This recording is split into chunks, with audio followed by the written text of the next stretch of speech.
On this episode of Beer, Blues, and BS, I go to a hockey game. Kidder, we watched some hockey. We're going to talk wrestling. We're going to talk video games. Hey, Big D has some comments about an episode that just came out. Well, by the time you see this, came out a couple weeks ago. And hey, somebody stops by. Who is it? You'll have to wait and see. But I'll tell you this, it's a good time, and you're in a good place. In a world where every Rob, Steve, and Lane has a podcast, two good brothers will try to rise above the rest. Howard Blues and the Mark Kidder invite you to pour a cold beverage, pull up a seat, and enjoy time with friends. Welcome to Beer, Blues, and BS. Good evening, ladies and gentlemen, and welcome to Beer, Blues, and BS, the podcast whose warm-up music was not brought to you by a DJ suffering from ADHD. Ugh. I'm your host, Howard Blues, here, as always, with my co-host, the man, the myth, the legend, the Mark Kidder. Kidder, how you doing tonight?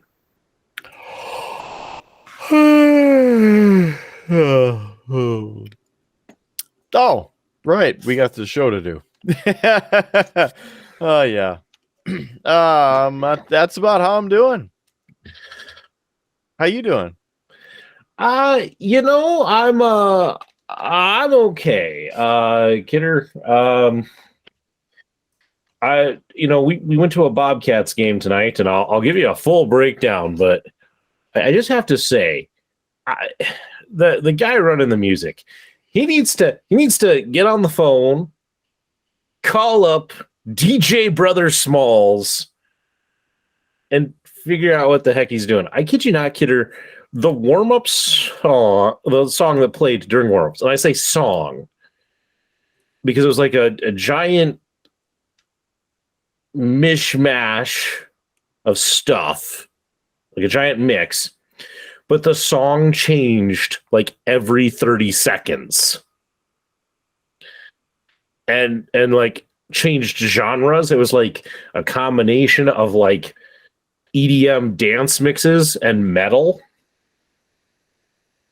but then like was also like the biggest tease because they would start playing something. And then we get to like the good part, and it's like, and I'm switching songs. Mm-hmm. I kid you not. Like they start like at one point as like, and this went on for like the full 15 minutes of warm-ups, but like somewhere around like the 7-minute mark, like all of a sudden like the dance music kind of stops and they start doing the Hell's Bells intro, from AC/DC. So it's the big strong bell sound, and it just gets to the part where like the actual like drum kicks in. And it jumps over to Nickelback's, I forget the title of the song, but it was the theme for Raw for a while. But it's not like it jumps like at the ground. Yeah, burn it to the ground. But it's not like it starts off like at the beginning. It's like mid-verse and plays like the rest of the verse, starts the chorus, and then switches to another song. There's also a part in there, Kidder, that probably would have had you, thoroughly upset because it was a EDM remix of Metallica's Enter Sandman was in there. It might be one of the legit remixes that's on the tribute album, but I wouldn't know. I wasn't there. Yeah, it wasn't terrible, but I mean, it really was. It was just a loud mishmash of stuff, and it was just like, oh my gosh, can we like finish a song or play a song fully through? It was bad. Other than that, it was kind of been a long week, Kidder. We had our site summit. I did training with I have a new site supervisor up at the Missouri Yellowstone Confluence Interpretive Center, so I was training them in. I traveled to Devil's Lake to visit Fort Totten. We just did a road grading project on site, and so I was checking that out. And then today I, put away 139 boxes of site brochures. I mean, that's pretty much the week, man. Like in the highlight form. So yeah. So I could use a drink, Kidder. I could use a drink. How about you? You good for a drink? I'm always good to drink. Until I'm not. Okay. Well, Kidder, might as well start with you since I unfortunately, because of the game, made you wait. Kidder, what's on tap for you tonight, sir? What are you having? I don't even know. Let's see what the fridge has in store for us tonight. Let's see. What should we do here? How about right here? This one looks lonely. How about a Dale's Pale Ale from Oscar Blues Brewery? Because we're doing the blues on the show. This is an American Pale Ale, 6.5% alcohol by volume, 12 fluid ounces in this aluminum can. And yes, the aluminum is from the Ball Corporation, proud sponsor of your Colorado Avalanche. What else do we have here? Find more about them at Longmont, Colorado, Brevard, North Carolina, or Austin, Texas. Brewed and canned by the Oscar Blues Brewery. So, yeah. This one, hopefully, a little bit better than the one from last week. Also from the Oscar Blues Brewery. What was that? Well, go visit our episode from last week, beerbluesbs.com. Search on YouTube or Facebook or any of the audio platforms if you just want to listen to the show. Check it out. beerbluesbs.com.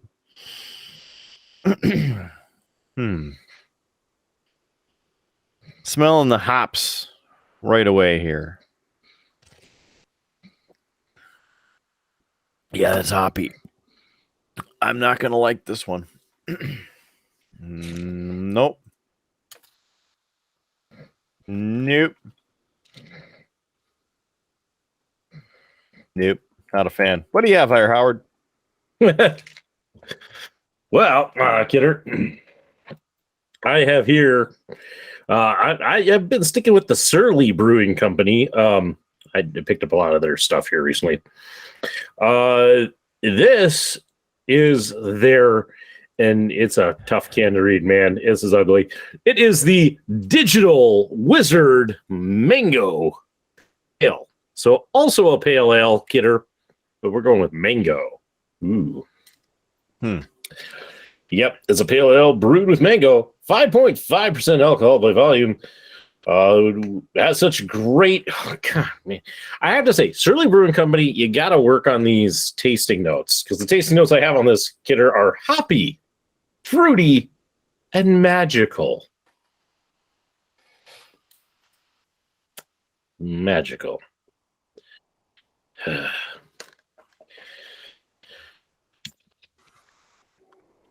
We'll see.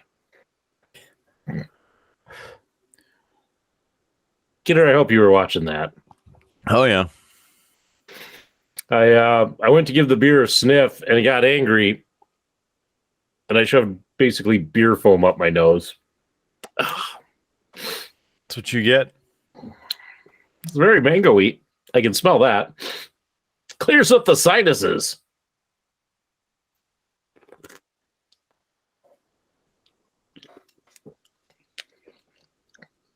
Ooh.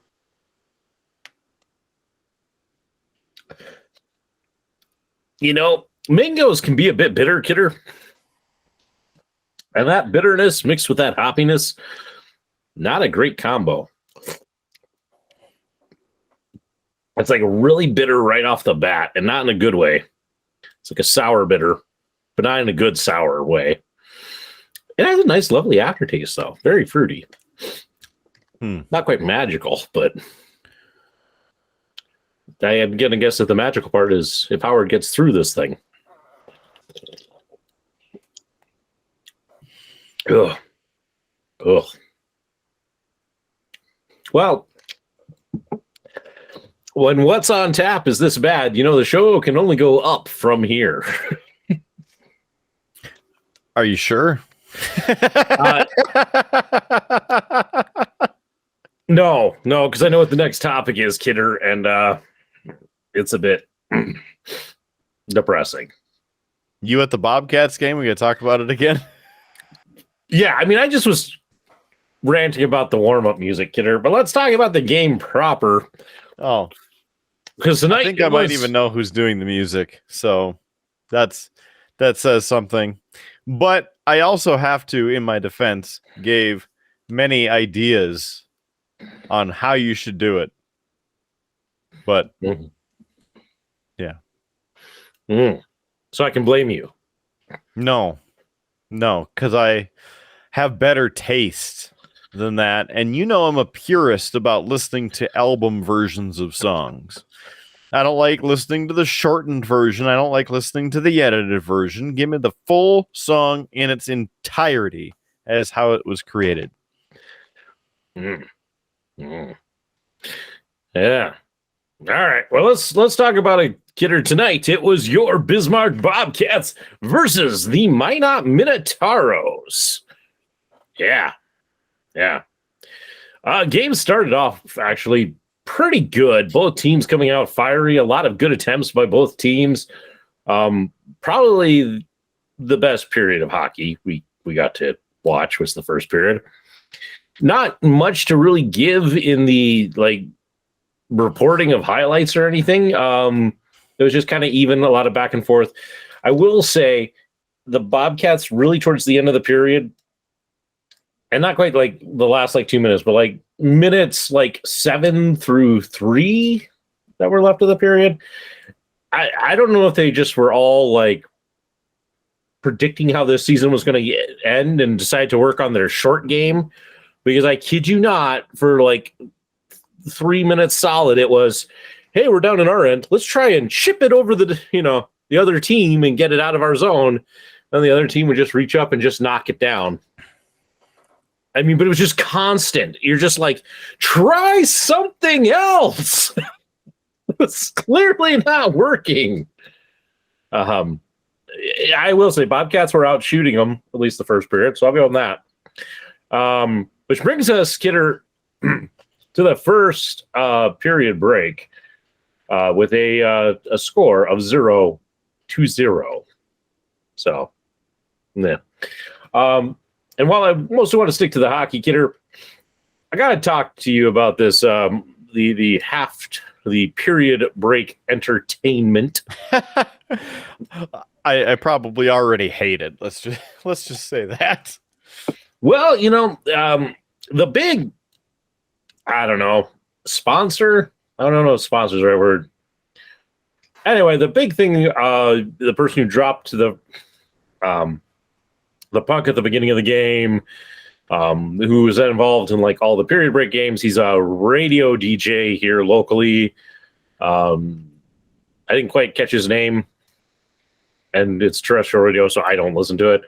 But Kidder, it was him and another DJ, and they were playing. Instead of a fun, entertaining game the audience could really enjoy, it was basically, name that next lyric. So basically they'd start playing a song, and then the contestant would have to try and sing the next lyric. They did 3 rounds of this, Kidder. So each of the DJs got 3 songs. Did they all lose? Kidder, they only got 1 right. I got more right. That is what's wrong with terrestrial radio. Yeah. I mean, how do they not know some of these? I mean, you're a radio DJ, and let me tell you, folks. Let me tell you about what it takes to be a radio DJ these days, which will make Kidder laugh. Because I've watched Kidder. I've seen it. I know how this goes. You get a program. It's listed out there. Here's your songs you're playing. All you really have to do is record the in-between. You don't actually have to listen to the music while it plays. You sit there. Doesn't matter. It doesn't have to be the actual slot of time that you're there. You're just sitting there going, okay, so what's my next? Okay, I'm going to introduce this song, pull this song.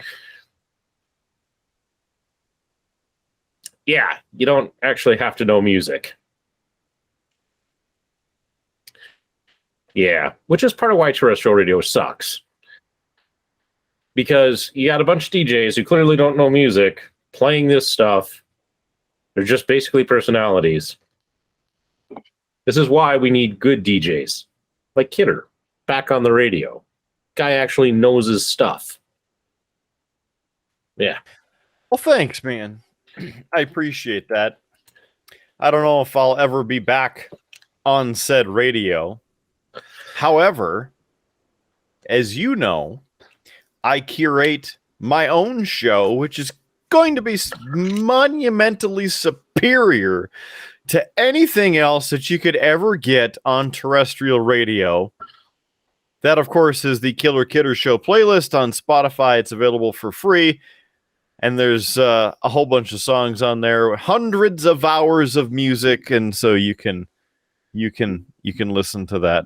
And you know what? The best thing about it too, if you don't like one song, which is, I have to say, going to be probably very few and far between, but you can hit next and go to the next song in the playlist and get another awesome track. So it's pretty easy. Yeah. So anyway, that was the halftime, or I keep saying halftime. That was the period break entertainment for period 1. It was pretty bad. Period 2 starts. I had high hopes. I was let down. I don't know what it was about the Bobcats, Kidder. That second period, they came out flatter than a pancake. It's like they had no oomph. It's like they were gassed. It's like you wouldn't have thought they just took a 20-minute break. They weren't playing, like they played a little sloppy kind of throughout the game, but it was just, it's just like there was no urgency to it. So we finally get some scoring in the second period. The Minotauros strike first shortly after going back on full strength after it was after their power play. It was looking pretty dire. Bobcats, though, would strike back, bringing us 1-1, to which then we would get a couple of penalties, and while sitting in the box, Minotauros took advantage, and we would end the second period 3-1. Yeah, our special teams play, we suck, man. I mean, our penalty kill was terrible, and even our power plays were terrible. Just terrible. So, yeah, second period looking pretty dire. Third period starts up. We're a little bit better, a little bit more energy, a little bit more urgency, which is great. We would... they would actually score. Was that the one that they did right off the? I think that was the one right off the face-off. No, it was ours right off the face-off. Their third goal was right off the face-off. It was not on their side, just tink tink in. We got that kind of almost the same play in the third period to bring it to 3-2. They would score again on the power play. This is why you can't go to hockey games. Yeah. So we're sitting 4-2. Kidder, we were playing good. We were playing intense, but with 2 minutes left in the period, we pulled our goalie, and game ends 5-2. Not even a good roughing penalty, Kidder. Not a good, there wasn't a lot of penalties in the game, but, not a lot of hits either. Surprisingly, not a lot of checking for a hockey game. It's just, yeah. Some other great highlights. We had a section over. We had a little kid's birthday party that was there. And these kids were like little barbarians. Like every chance they got, they chanted And they kept chanting, fight, fight, fight, fight, fight. So they were disappointed by the whole game because there was no fighting. Not even a good scrum. Not even a good mix-up. It was... So it was a game. You know, it was okay, but we lost. Had some fun with the kids though. That was great. So well, yeah, good. I guess. Yeah, we'll have more bad news for you. I don't know that I can take this, Skidder. Well, too bad. You're gonna get it. Avs lost to the Devils tonight. 1-0. Yeah, it's like they were pretty flat too. Now that is coming off the Tuesday game. Yes, the last game they played was Tuesday. And that one versus the New York Rangers in New York. That one was a hell of a game. A final via shootout. Yes, your Avalanche pick up the victory 3-2 in that game. It was so good. And then they go and lay a goose egg the following game. Very disappointing. They also play tomorrow against the Islanders in a 6:30 p.m. game. And then they have almost a whole week off. And then they play in Colorado. Obviously, when this comes out, the games will be done and the scores will be set and finalized. But that's what it is. Aside from that, your Fighting Sioux play in Las Vegas tomorrow. It's the Hall of Fame game. So go Sioux. Las Vegas is being taken over by Sioux fans from around the country, storming Sin City. And I'm happy to see the pictures all over the place online. Even the Aria, they have the big LED boards out front and the marquees and whatnot. Welcome, North Dakota fans. Get your tickets, all kinds of stuff. The Sioux green everywhere. I love it. Yeah. No, that should be, it'll be good to see and hopefully win because, you know, I'd like to see the Sioux win just a little bit more. But that's just me. Well, any true blue Sioux fan. Yeah. Mm-hmm. Yeah. It's very Kidder, yeah. I don't spend a lot of time on social media. But when I do, I happen to notice, man, you get around, you've been traveling, you've been doing some drinking, you've been attending some events. Kidder, I mean, I'm glad that you've been supporting all of our local establishments. But hey, give us the rundown, man. Where you been? Where you been up to? What you been drinking? Let me tell you something, brother. Been having some good beverages, just like you said.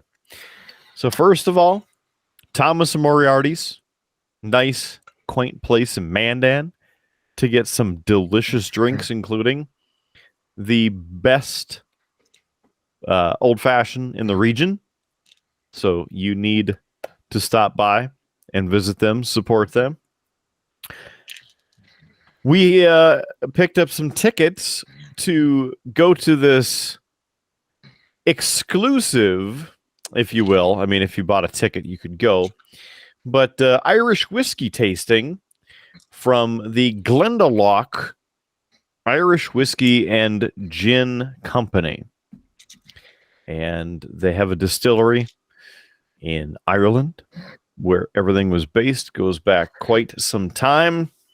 And in fact, if we even pull up their website, there's some great stuff on there. And I mean, great stuff. Lots of awards they've won. I could, do what I could and had prepared this a little bit, before we got going, I suppose. But I do want to say that this event was fantastic. To get to stop by, have a representative from Glendalough explain all of their products, also taste test all of the products, and get to hear the history of Glendalough. Now, Howard, have you ever tried Glendalough? I have not, Kidder. I have not tried their tasty beverages. The good thing is it is available locally. So, depending on which liquor store you want to visit, they have several products for you to try. I wanted to make this a little bit more interesting, and I kind of swinging and a missing. But while I'm doing that, I'll pull the card. We got these nice gift bags, as you can see. Everybody who attended got a gift bag. And first of all, we'll talk about their actual products. So as you can see here, nice lighting. There are 3 of their featured products. And as we discuss them, the one on the left side, that is the double barrel. It is bourbon barrel aged, and then Oloroso sherry barrel finished. Now, what this is it's a craft Irish whiskey aged barrel by barrel. So if you get a sample of it, it's rich with dark fruit, cherry, raisin, fig, and Christmas pudding. And then the floral notes in it have lemongrass, citrus, and a touch of nutmeg. So a lot going on, but it doesn't come across with a ton of stuff like that going on. The actual taste of it, sweet, smooth, butterscotch, honey, and peppercorn, a little bit of dried fruit, maraschino cherry, and brown sugar. And then it finishes with some ginger spices, a touch of almond, and earthiness. I had this in an old-fashioned, and it was fantastic. The middle one, the pot still. This is somewhat more of a rare bottle, but it's Irish whiskey that's got an Irish oak finish to it.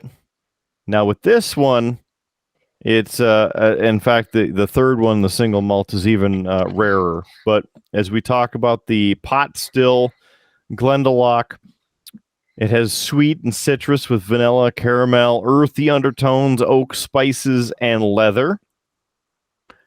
The taste has chewy, warm, and buttery pot still malt with spices, toffeed pears, cinnamon, nutmeg, distinctive toasted tannic oak, and grapefruit. And the finish is long with creamy vanilla, forest fruit, almond, and toasted Irish oak.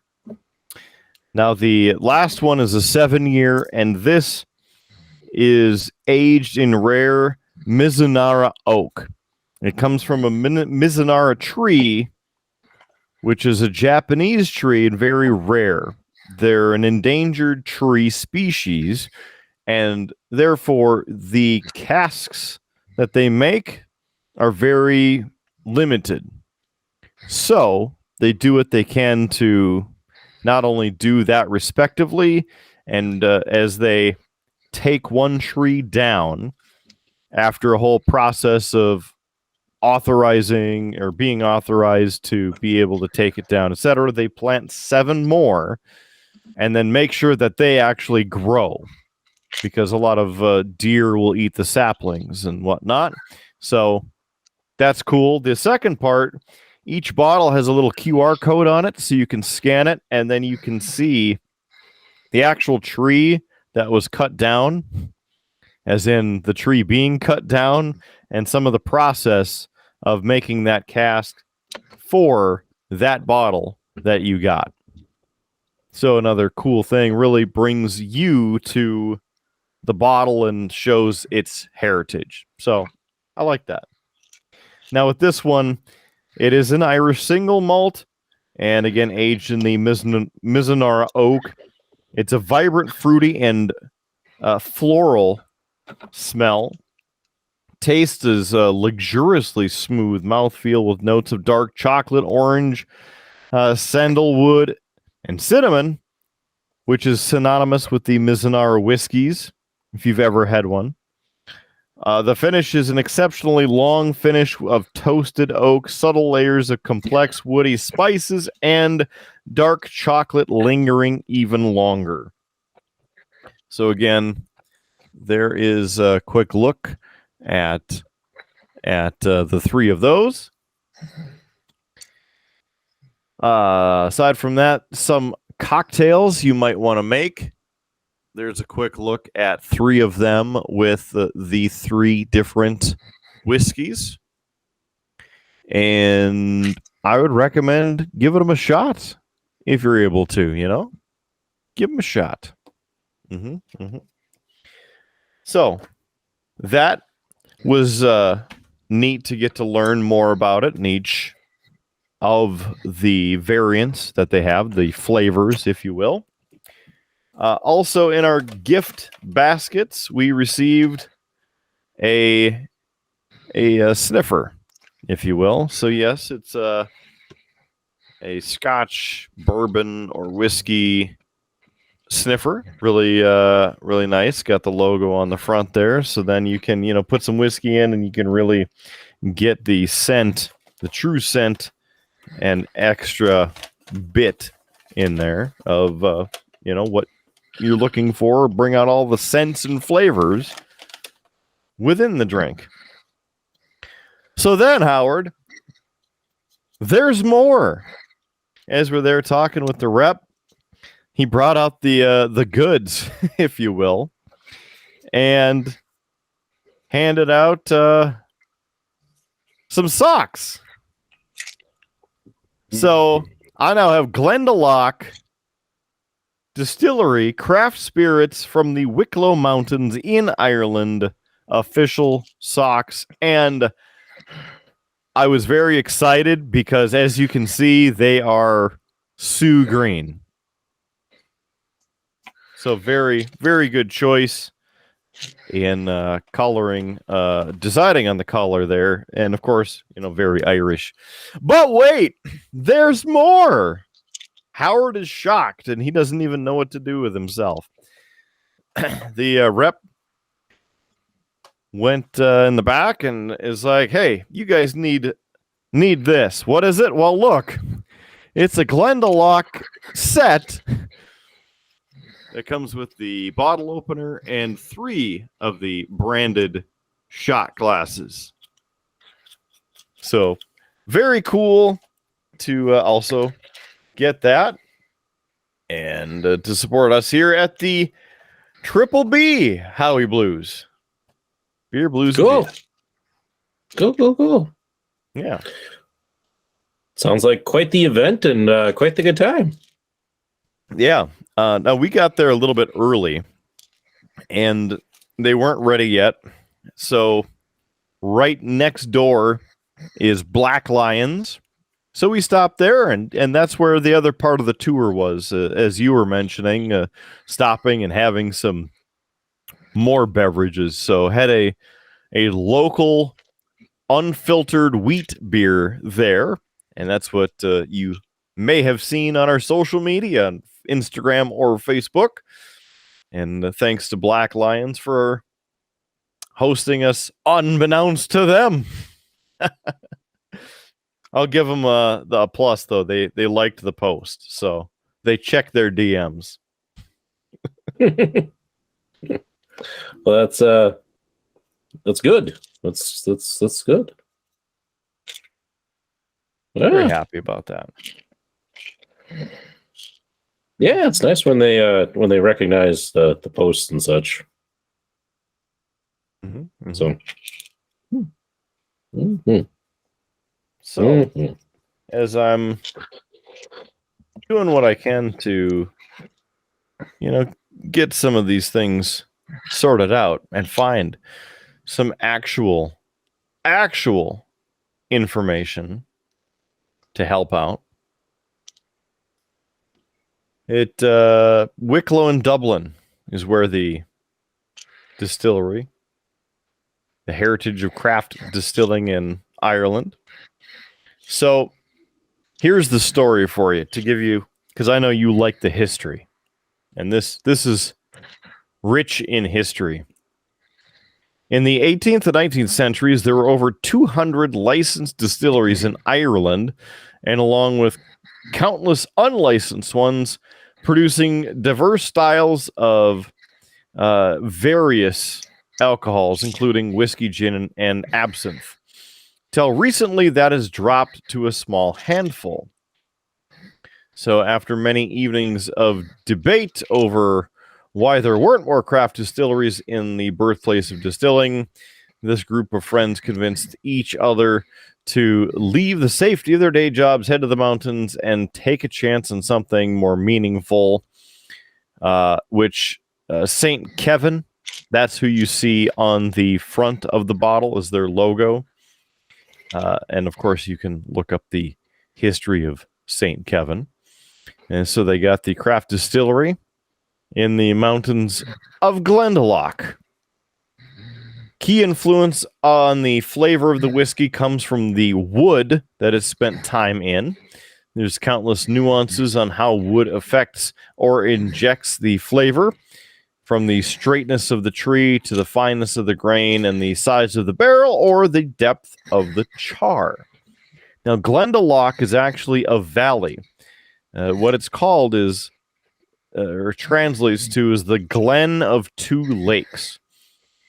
And it's a very beautiful and highly visited valley in Ireland, just south of Dublin in the Wicklow Mountains. Renowned for the natural scenic beauty, the area is known the Garden of Ireland. And of course, the photos don't do it justice. Glendalough is also renowned for its 6th century monastic settlement founded by St. Kevin himself. He's the legendary monk and, again, the man on the bottle. So monasteries like Glendalough were the birthplace of distilled drinks. Now, the ruins related to the actual building and establishment, St. Kevin's legacy still stands in stone by the lower lake. What remains there is a part of the monastic settlement, parts of it 14 centuries old, Howard. Wow. Kind of how old we feel some days, but they're remarkably intact, truly awe-inspiring to walk amongst. People been drawn there for thousands of years with the spectacular scenery, ancient ruins, and soul-stirring, inspirational area. They also do the gin, as I mentioned. They make gin. Here's a cool thing about gin. They forage wild plants from the mountains around the distillery. They don't haul in other berries or herbs, etc., to make the gin. So essentially, each bottle or batch that they make is different within the, same sort of area of taste, but it's all unique to what they find each day. So they pick fresh berries and herbs from the mountains, and then they sustainably forage them as well. One person, you can also find the forager online on Instagram and then watch some videos and see some of the pictures of the foraging actually happen. So even in 2022, people are foraging to make spirits. Now, I suppose we could keep going. The story of St. Kevin, this is where they draw their inspiration. He abandoned the safety and comfort to follow his passion and create something more meaningful in the mountains.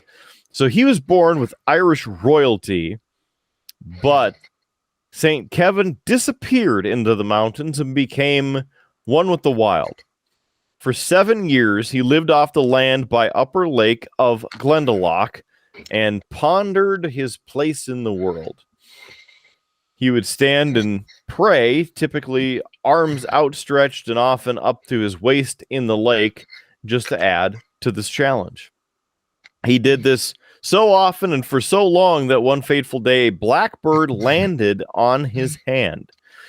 He was so at one with nature that nature felt safe enough to lay the bird did, that is, to lay her eggs.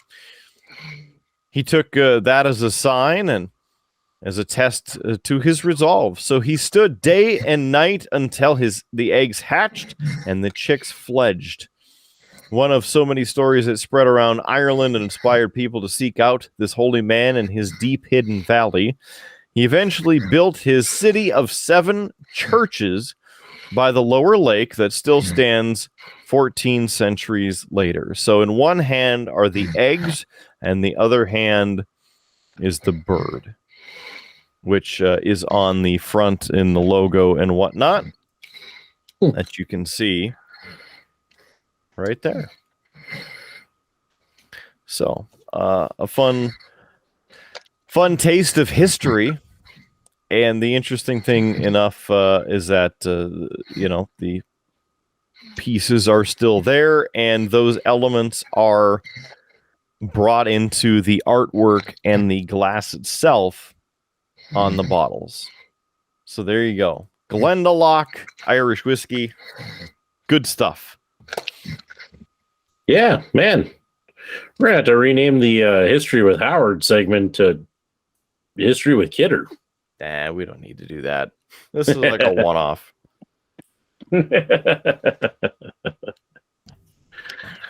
Yeah, no, still, it was a good one-off, man. I was just not expecting that.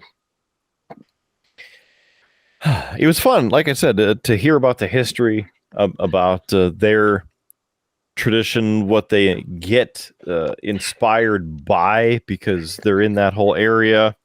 And I mean, it's just one of those things.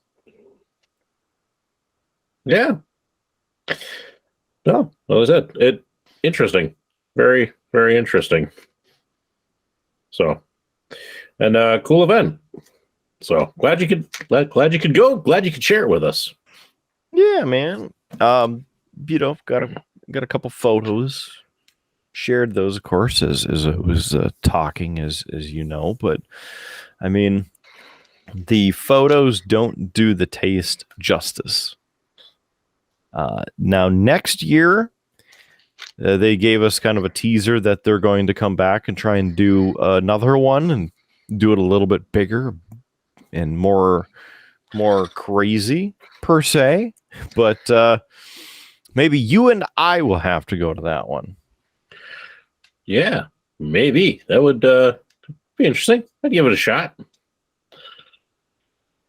What's the worst that could happen with that?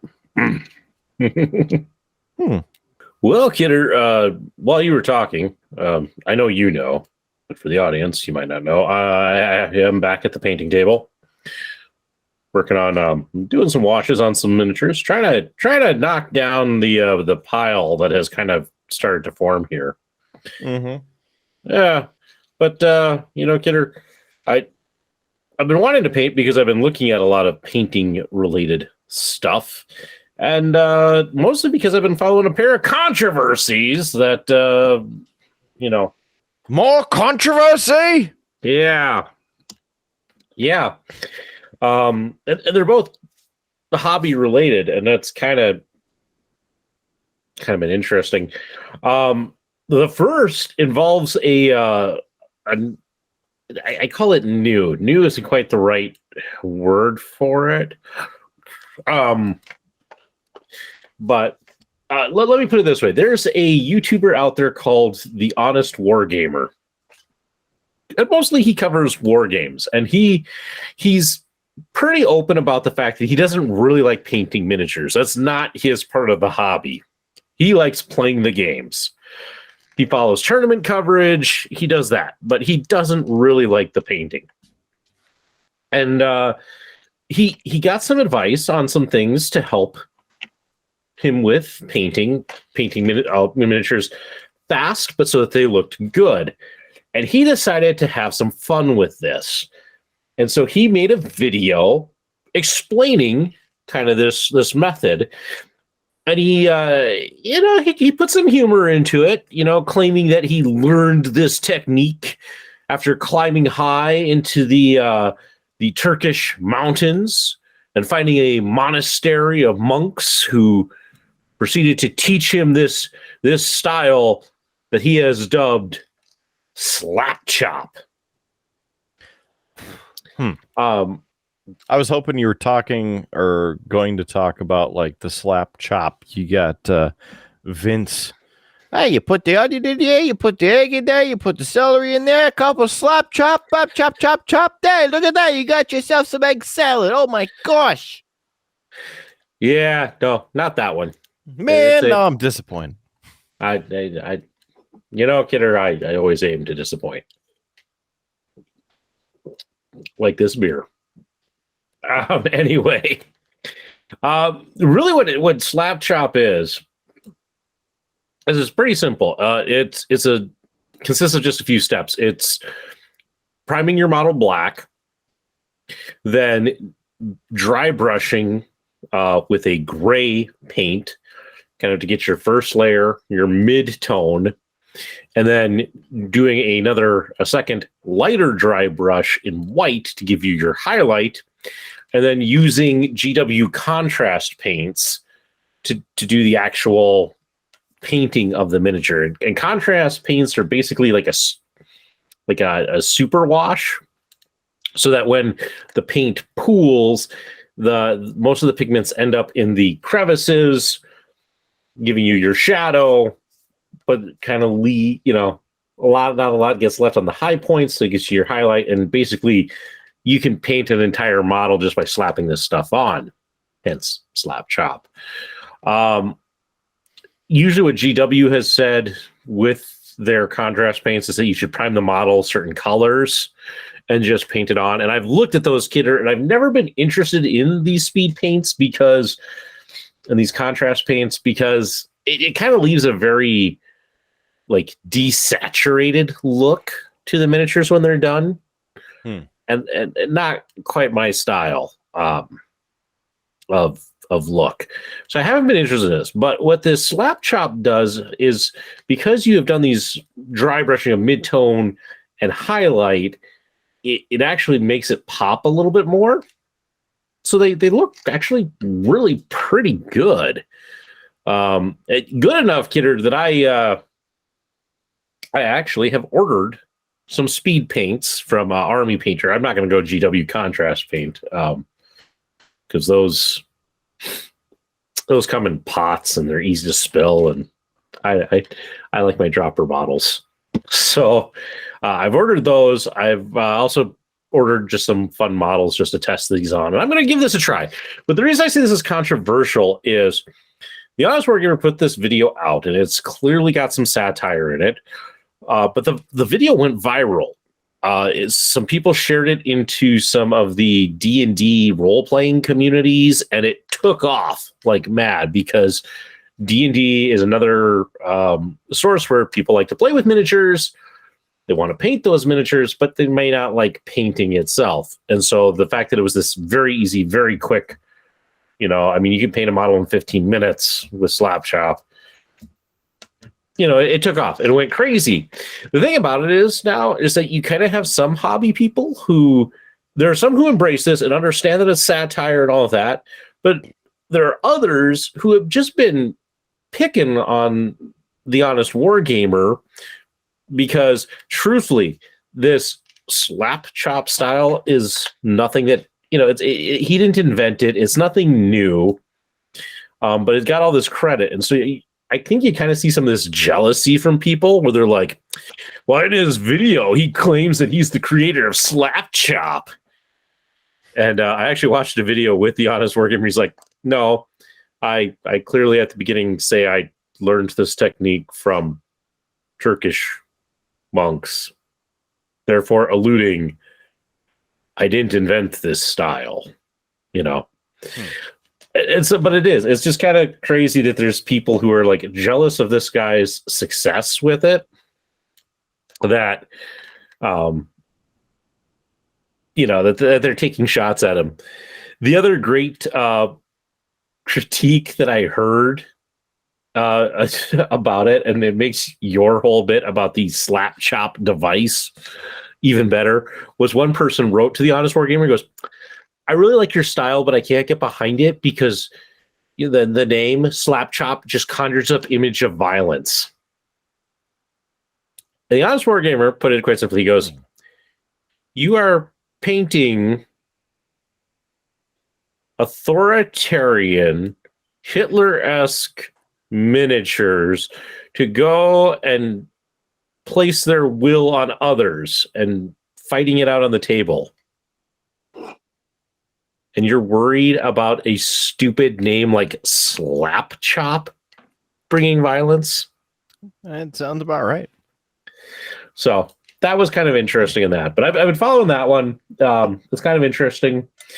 He's kind of said that he will move on from it just because he's getting too much criticism, and for really something that he was trying to do as something fun and something to help out others.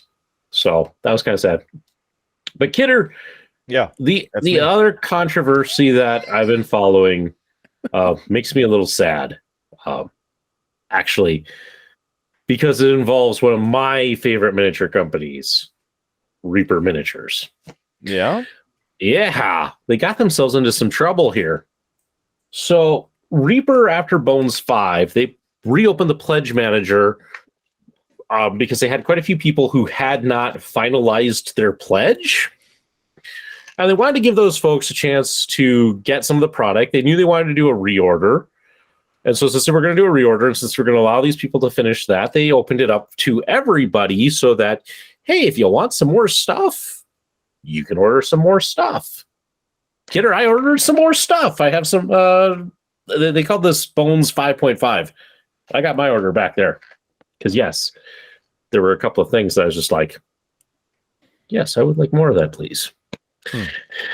They finally have been shipping out their orders for about the last month now, Kidder.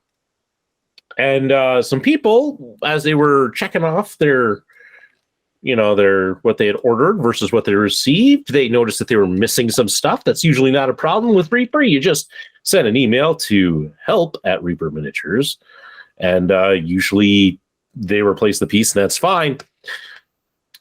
Kidder, Reaper started sending out emails that basically said, hey, sorry, we can't replace this piece or this missing item.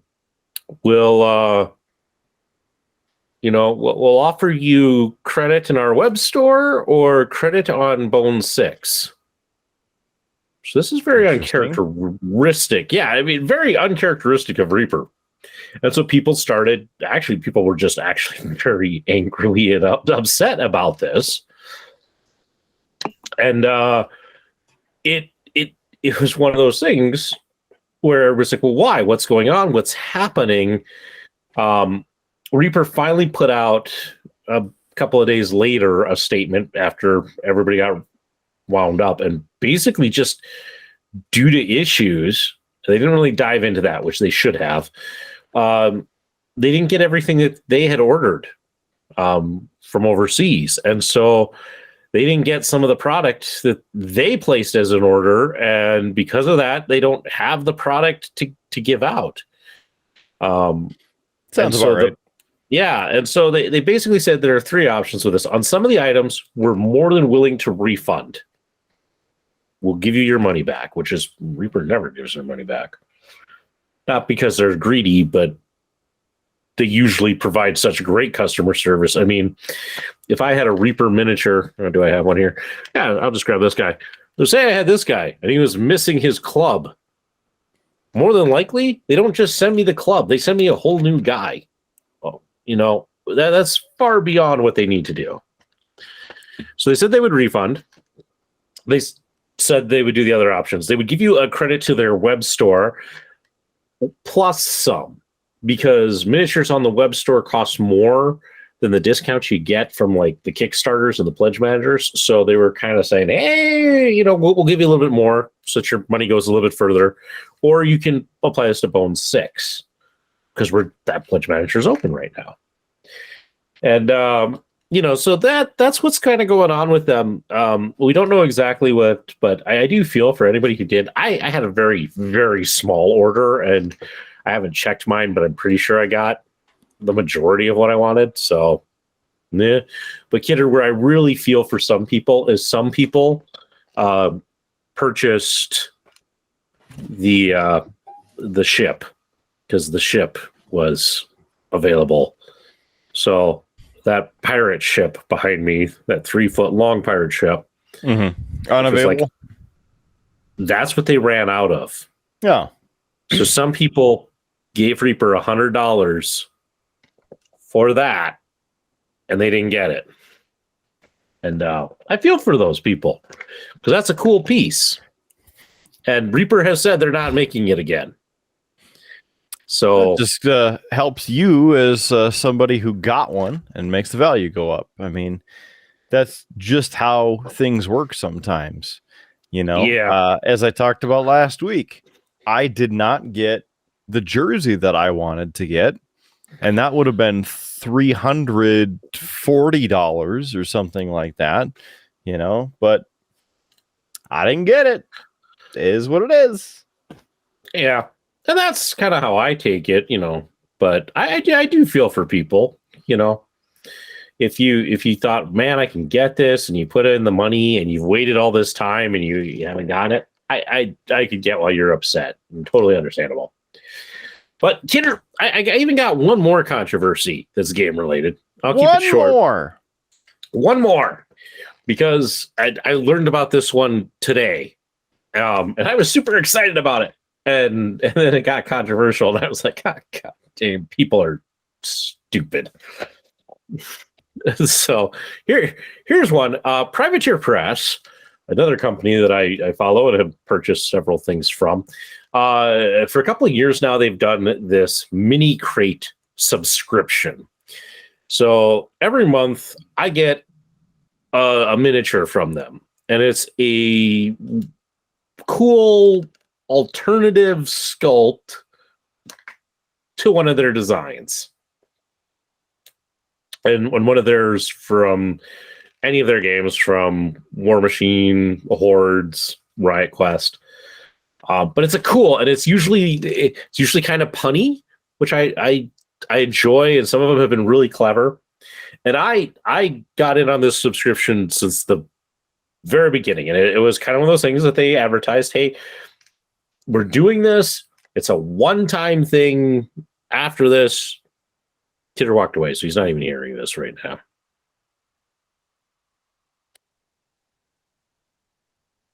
I saw that, man. You walked away. Oh, you can still hear me? Yeah.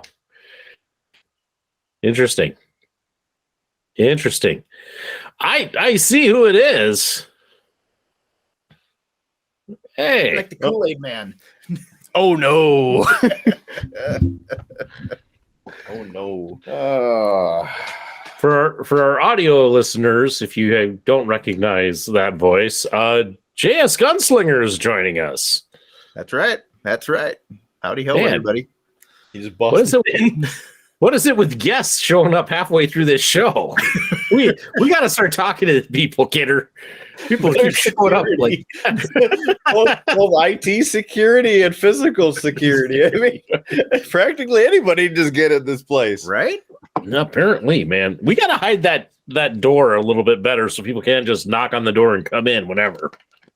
Yeah. What do you call the? We've got a code word for the bar. What's the code word again? Yeah, we have a code word. Well, I don't know. I don't know if we want to broadcast that out on the podcast. Let's be honest, nobody's listening to this anyway. That's true. I started talking board game stuff, so they're all like, "Yeah, skip this section." I felt like I was in an episode of Star Trek. I walked up and the door opened for me, and music started playing, and yeah, it was a good time. What the hell, kidder? I never get that entrance.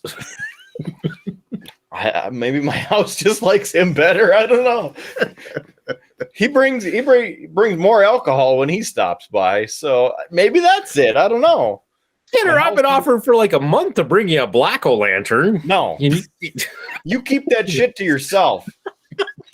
I don't need any black holes in this place. My life sucks enough already. I did give him a wonderful beer that I'm sure was his favorite, but I haven't seen anybody drink it yet.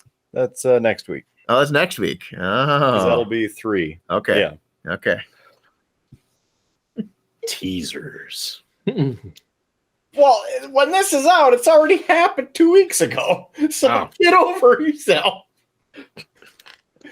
We're going to talk about the timey-wimey, wibbly-wobbly in a little bit, but I don't want to jump ahead or jump behind depending on where you are in the space-time continuum. It all runs together to me since I edit this stuff. I have been having Kidder like the worst time keeping track of episode numbers lately because at one point I forgot to like change the number on one of the run sheets. Yeah. So like we had 2 episode 82s and it has messed me up like ever since. Like I've had to double check ever since then to make sure that I'm on track with it. So, but it's kind of funny. I have to say it's kind of funny. We're just doubling up on stuff. Double the work. Yeah, but when I edit these late at night, I kind of sometimes wonder, like, am I losing my mind where I'm at with this? I could have sworn 82 was last week, and then no. That was, and because we're like got a 3-week buffer, Kidder, it's like I didn't catch that mistake right away. So it's like we had already like recorded like episode 84 the time I figured out we had 2 82s. Maybe it's really episode 95, and Future Howard just hasn't told you yet. Yeah, I mean, I could see him do that. Damn Future Howard being drunk all the time. Yeah, maybe not all the time. I won't go that far. He's not drunk all the time. With all the crap Future Howard puts up with, I mean, I could understand that he's got an alcohol problem. Yeah, it's not a problem until you go to meetings. That's what I hear anyway. Yeah. Anyway, Kidder, to finish my story and wrap it up, then we can get on to other things.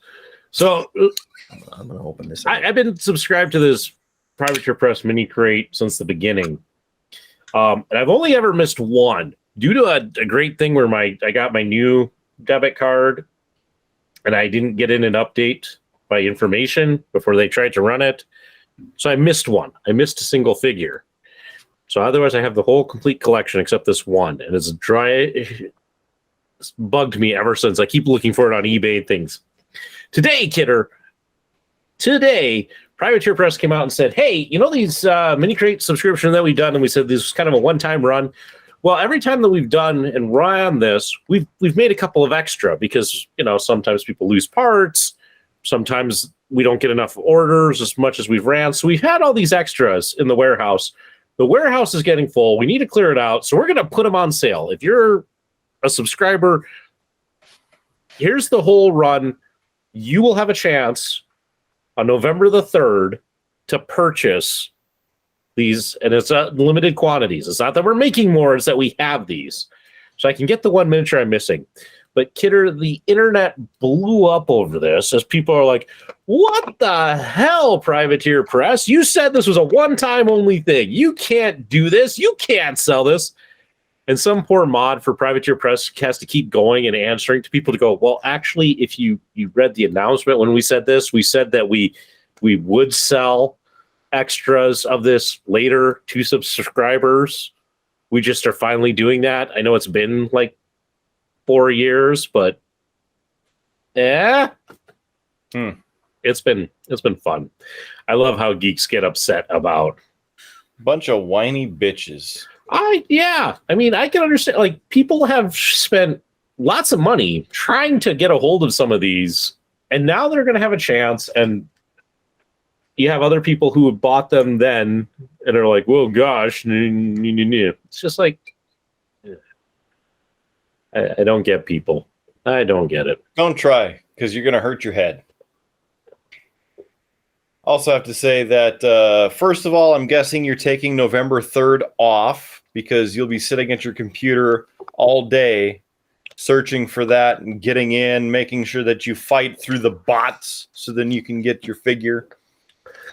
Yeah, because especially the one that I'm missing, of course, happens to be one of the coolest ones they did. It was a take on one of their models, but they did it in the style of the Demogorgon from Stranger Things. It's pretty awesome. I'll put a picture up for the audience. But. And for those of you listening to this, visit our YouTube channel. Please subscribe. Watch the videos. Okay. They're more fun. More fun than a box of rocks. The drugs that you're on. I had a pretty lonely childhood, so I had a lot of fun with the box of rocks. Now they're all in your head, right? Exactly. Me too. Oh. So he didn't want to wait. He's got what's on tap. I powered through mine because I figured what's on tap round 2 was gonna kick off. So I had a hell of a day, so I'm He was thirsty, and I needed to quench his thirst. So I have this beautiful pink can that Kidder just gave me here. It is the Smirnoff Pink Ice Lemonade. Wonderful, wonderful graphics of a raspberry and a lemon and some fruity waters going through. We have a premium malt beverage with natural flavors and certified colors. Not natural colors, certified colors. 4.5% alcohol by volume, and it's 12 ounces, although it looks like it's 6. Mm-hmm. And that's all we got here, other than the Surgeon General's warning, and nobody needs to read that. Nah.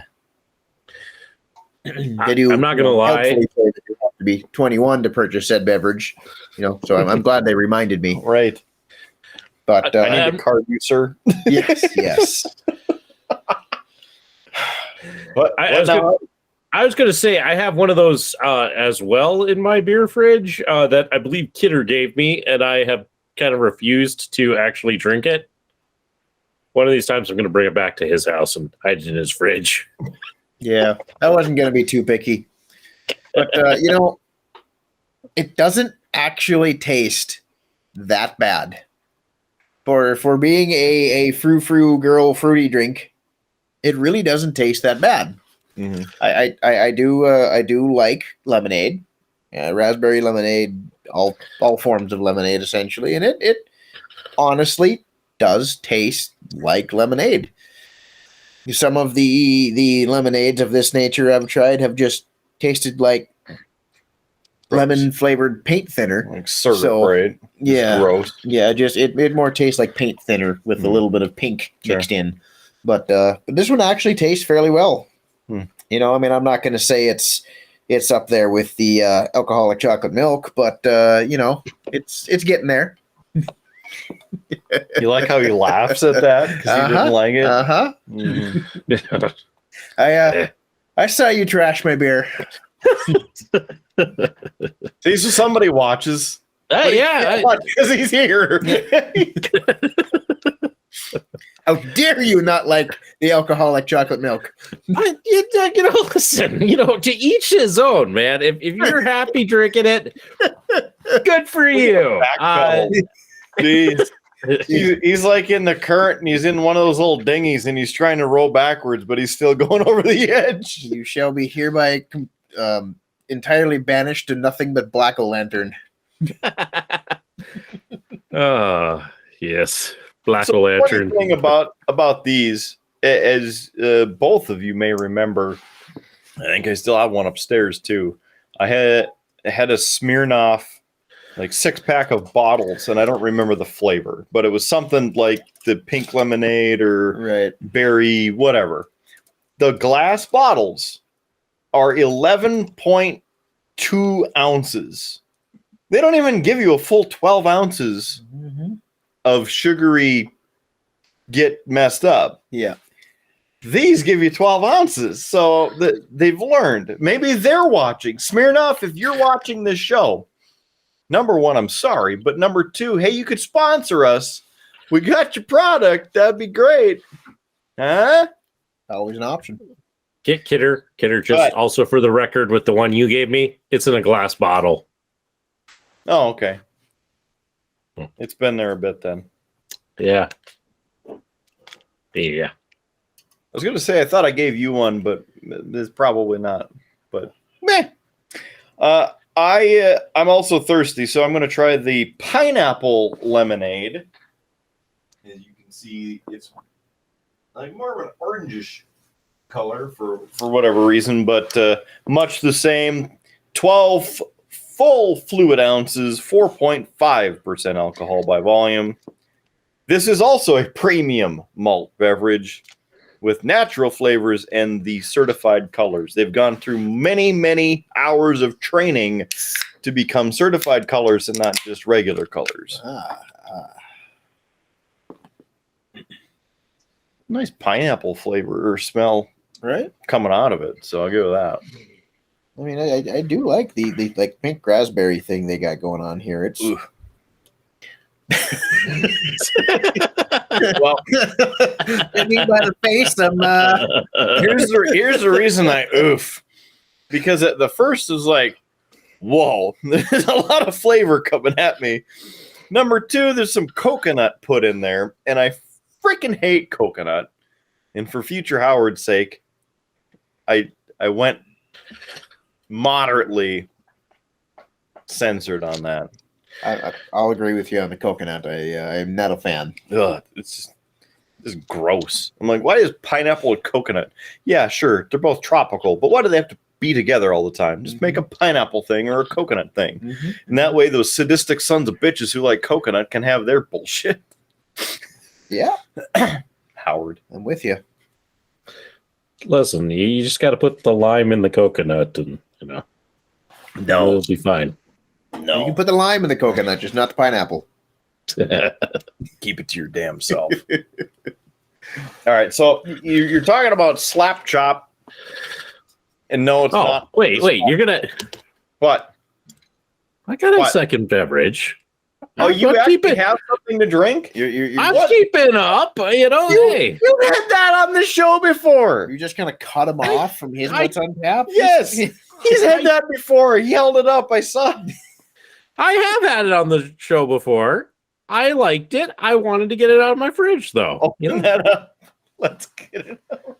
So, yeah, I got the Mule 2.0. It's their old-fashioned mule. The bourbon whiskey orange bitters with natural ginger flavor. No, it's not that good. Yeah. It actually was. Look at it. Good. I like it. Oh, he likes that. Yeah. I do. I just the look on his face as you were talking about that was like, yeah. Continue. Well, it's one of those things. I like a good Moscow Mule, and this just has a nice reminder of an old fashioned. I mean, it doesn't have the cherry flavor, but otherwise it's pretty good. The couple canned Moscow Mules I've tried have just tasted like a ginger pine tree, and they weren't good. I love a mule. Canned mules should not be a thing. I would agree with you, and I picked these up because they were on sale, truthfully, and show content, but they actually ended up being pretty good. So, and there's a few different variants of them. I think 3 or 4 of the mule family. Yeah. Well, that brand. Yeah. So no, I brought that down, Kidder, because it seemed like a good thing for tonight. I'm good. I'm keeping up. Down, all right.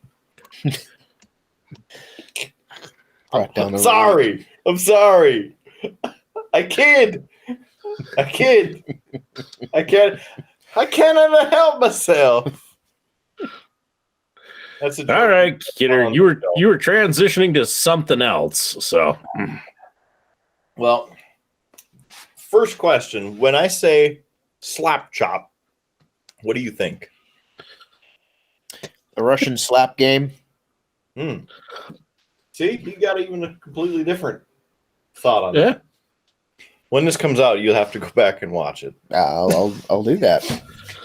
So you had slap chop on there, and so in a retaliation, partially because I found these finally, and I've been looking for them for about 3 months, I put big meat on the rundown.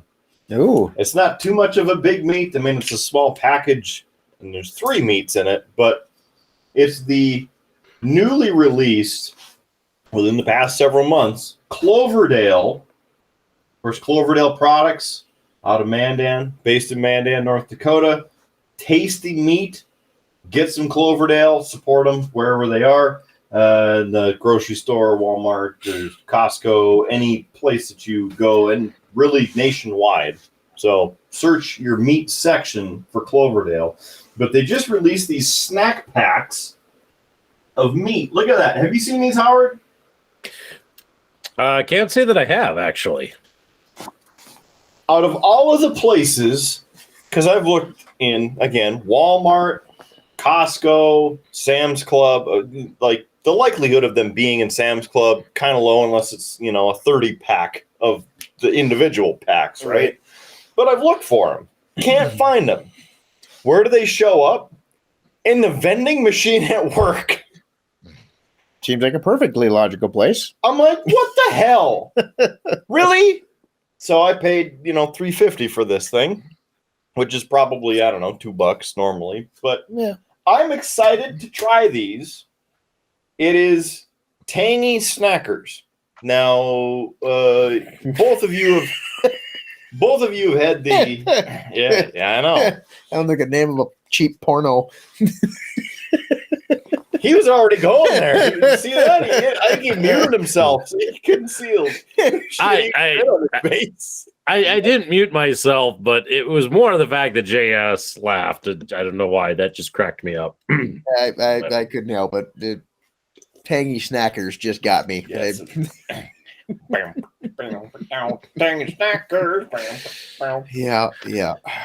It is a bit salty, though. I mean, 300 milligrams of sodium in this. Well, that's only, 40% of your daily value? According to this, 13. Oh. They like some salty meat. But that's only for one stick, though. Yeah. Yep. Yeah, see? Uh-huh. Yeah. I had to check the facts. There they are. Yep. Serving size of 1 stick. I know it was blurry as hell, but yeah, they get the point. We'll fix it in post.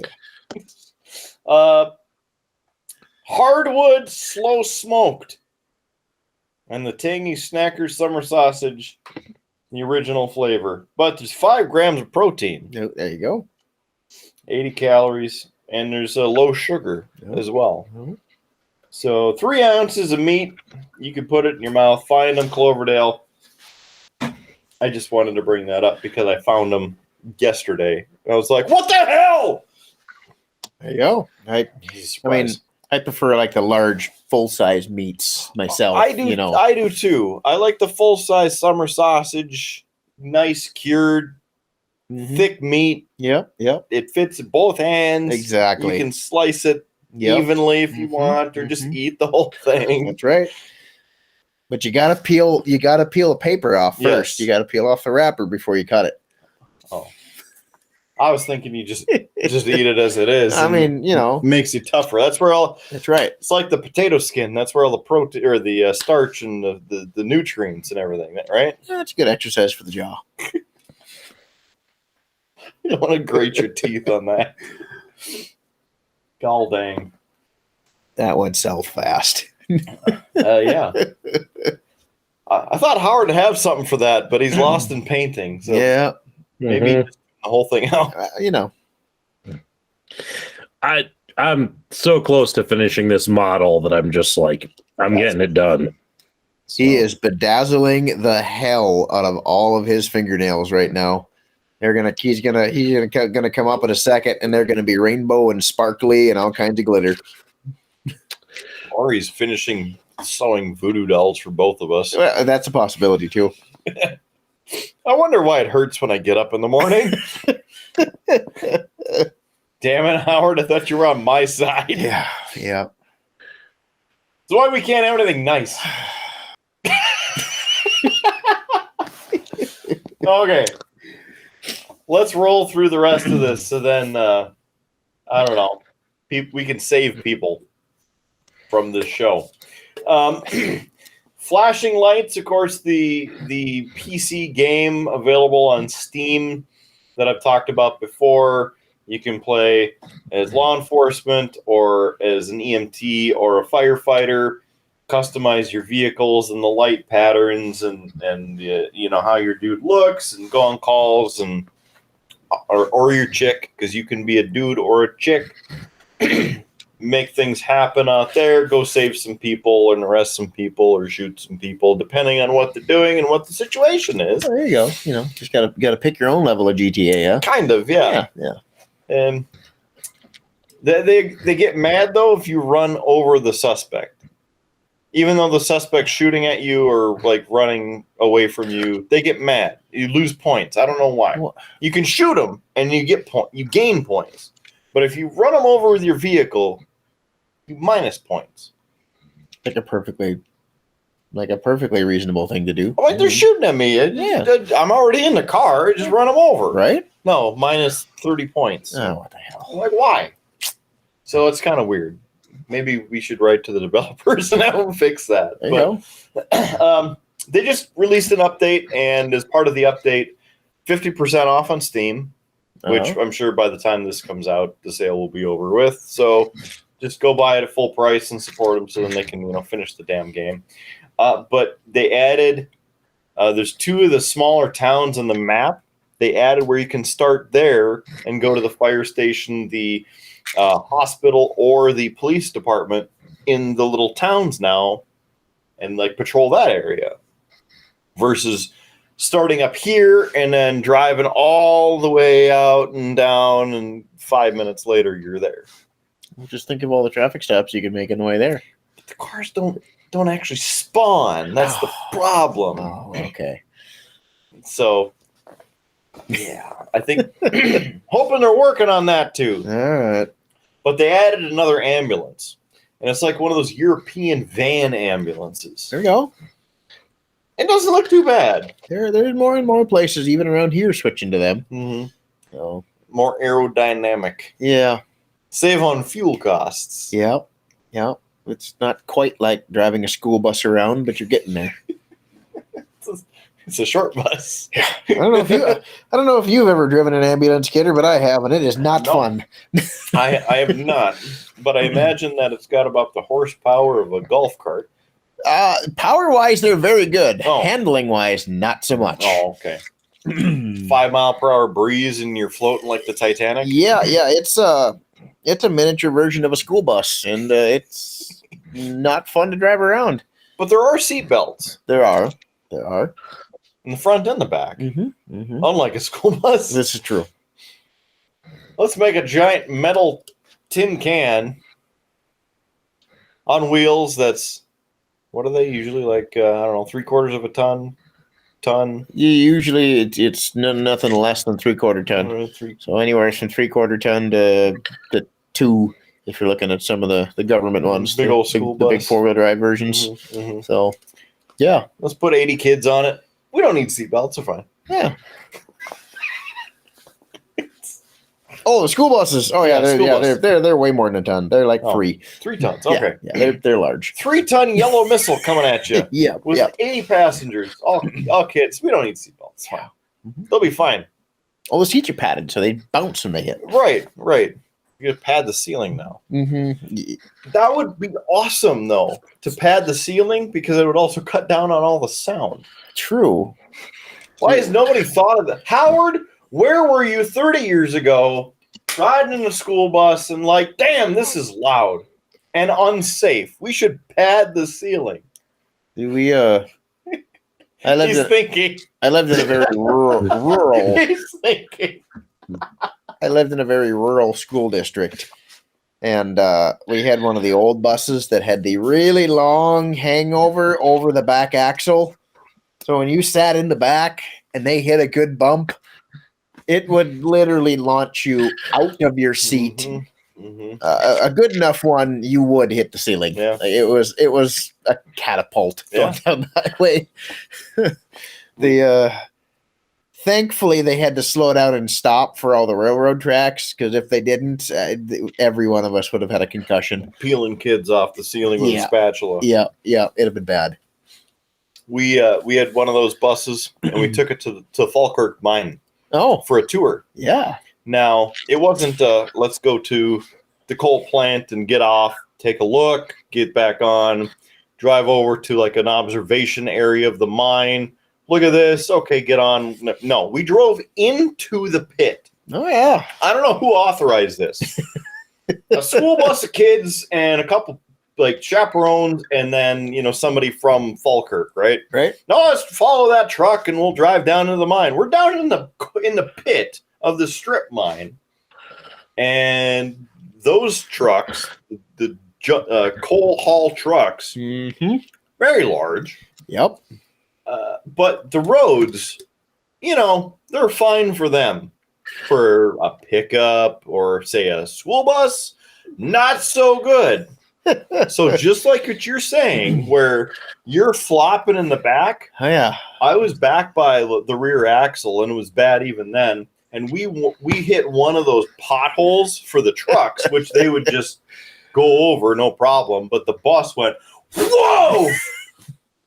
And thankfully, I was wearing a backpack, because that's what hit the roof of the bus, not my head. Yeah. But I forgot to mention that we all had to wear hard hats. To go in. Well, there you go. So See, that saved you from hitting your head. I know that's what hit the floor when I fell back down. So I was safe, because I had my blue Falkirk hard hat on when my head hit the floor of the bus. Yeah. Well, considering one tire weighs more than 3 of those buses, right? Right. on those heavy haul trucks. Mm-hmm. I get to go up there on Monday. Oh, sweet. Yeah, I had to go work on a man lift. So, and you'll depending on the size of the man lift, you might get to the top of the tire. This one's a big one. This is a big one. I can get well over the tires. Perfect. Yep. They also switched to LEDs. I'm very happy that they're future-oriented, energy efficiency-oriented at the coal strip mine, because they got LEDs on them now. Yep. They're actually headlights, and taillights, and they're actually pretty advanced flashers out there. Mm-hmm. I like it. Anyway, so flashing lights. Go get it. Go check it out. I like it. Haven't even really had a chance to play. I just checked out the update, and I'm like, oh, that's pretty sweet. There you go. So next, Modern Warfare 2 was released, the Call of Duty franchise. We talked about it last week. None of us are getting it until it goes on sale. Why? Well, number one, it's $70 now instead of $60, because they upped the game price, because, Well, inflation. Got to pay our developers. Mm-hmm. They're not paying the developers. No. They don't care. Number two, interesting fact about it is people discovered the game disc. So you go to the store and you buy the game disc, and you're like, oh, the whole game's on here. No. And I know that you're not, in the 100% technologically savvy world of things, but I'm pretty familiar with MW. The game, right? But the disc has 78 to 80 megabytes of data on it. Right. So the current game discs, which are Blu-ray discs, can hold, I believe, 16 gigabytes of data. So it's essentially like dropping a tiny file onto this whole disk and wasting a whole disk on the installer file, because everything else will be downloaded via the internet. Right. Which will be probably 30 to 60 gigabytes of data. So why do they even have the disc? That's a good point. Why don't they just skip the cost of all the discs and the cases and everything, shave $20 off of it, and have it download only? The funny thing, the download version, same price. And if you want the premium version, that's $110. Oh, yes. Yeah. Well, you get extra gun skins. Well, you got to start out with that tiger striped gold AK right away. You can't just start out with the stock gun. but you can't get that because you have to actually play through it to get it. Oh man. Yeah. Well, then you can have the tiger striped gold Makarov or whatever they start you off with. I'm not sure. I have not seen the new one. I don't know which. I don't know what's in which the genre it's in. So it's the same as the other Modern Warfare 2 from about 15. So they just took the same game and redeveloped it. It's very similar, and they did that with Modern Warfare, which came out in 2018. Okay, it's kind of a soft reboot for the series for the next generation of consoles. They reworked it, so it is different, plays a little different, but it's very similar to the original Modern Warfare game. Gotcha. That one, it's pretty good. Modern Warfare 2, people are bitching online about the menu system, which I complained about because I played the open beta. It was free, so I could play it. The menu system is horrible. Just to try and get into a game online, or it has the menu structure so you could see where the campaign section was or option. It sucks. It's stupid. Just keep a similar basic menu system. Would have been fine. Well, then it wouldn't be new. But it looks all new. If you don't make it more difficult and harder to use, then it's not new. Use the thing. Stupid. Yeah. Either way, we're gonna wait. And fact, that's really the only way Howard's had the past 2 main Call of Duty games is I gave them to him for Christmas or something. But brother Nico and Rude Boy Kyle are also waiting. We're gonna see if the Black Friday deals knock that off about 40%. See if we can pick it up then. Right. If not, hell, we might just wait a while and just play the first Modern Warfare, because hopefully all the cheaters have left. True. To the new game. I'm still like 2 full game consoles behind, so I'm okay. way back in the time. It's all right. I mean, with all the time that you have. Yeah. There's lots of free time. Yeah. I understand. Yeah. Here's the funny thing because today was the release of Modern Warfare 2 officially. If you pre-ordered it, you could play the campaign for the past week. Ah, there you go. Which kind of nice because you download it, like preload the game, and then you can play the story mode where you can't play online, and it's kind of like having an original game. Right. From like our era where you buy a game and you play the story mode. Right. And then you have to invite 12 friends over to play. Yes. Invite 12 friends over, hook 3 consoles together, have 3 different TVs, and no screen watching. Yeah. Get off my TV. But Battlefield, which of course is an EA property. Yep. And Call of Duty, which is the Activision property, and et cetera, with the other people and the developers, depending on which game you're playing, if it's like Modern Warfare or Black Ops. Anyway, Battlefield actually posted on their social media something to the effect of congratulations on Call of Duty launch today, and blah blah blah, and there was a picture from one of the Battlefield maps of the rocket launching, and I'm like, is that like reverse psychology or something? Like you're like, good luck, Oh, that was a troll. Like, 100%. I don't know they're trolling, but I mean, like, they're actually calling them out. But Battlefield was just on sale for $20. The new one, 2042. Oh, so it's actually worth buying now. Yes. I got really excited for this, the Battlefield 2042. I don't mind the Battlefield games. They operate differently in the feel of playing. I think comparatively. I have either 2 or 3. I don't know which one I have, but for, again, 2 consoles back. Right. But 3 is the fan favorite. It's kind of the renowned game that people like. I really enjoyed 4. We played hours of that game of the same map. It's called Locker. Okay. And it was like mostly an underground, like kind of sectioned off, vaulted area. Just hours and hours and hours of playing that map. It just was fun. I don't know. It's so stupid, but it was fun. But anyway, we'll see how it goes. How are you playing Injustice again? Well, no, I've uninstalled that, but I have started playing Injustice 2, the sequel. He moved down to painting his toenails now.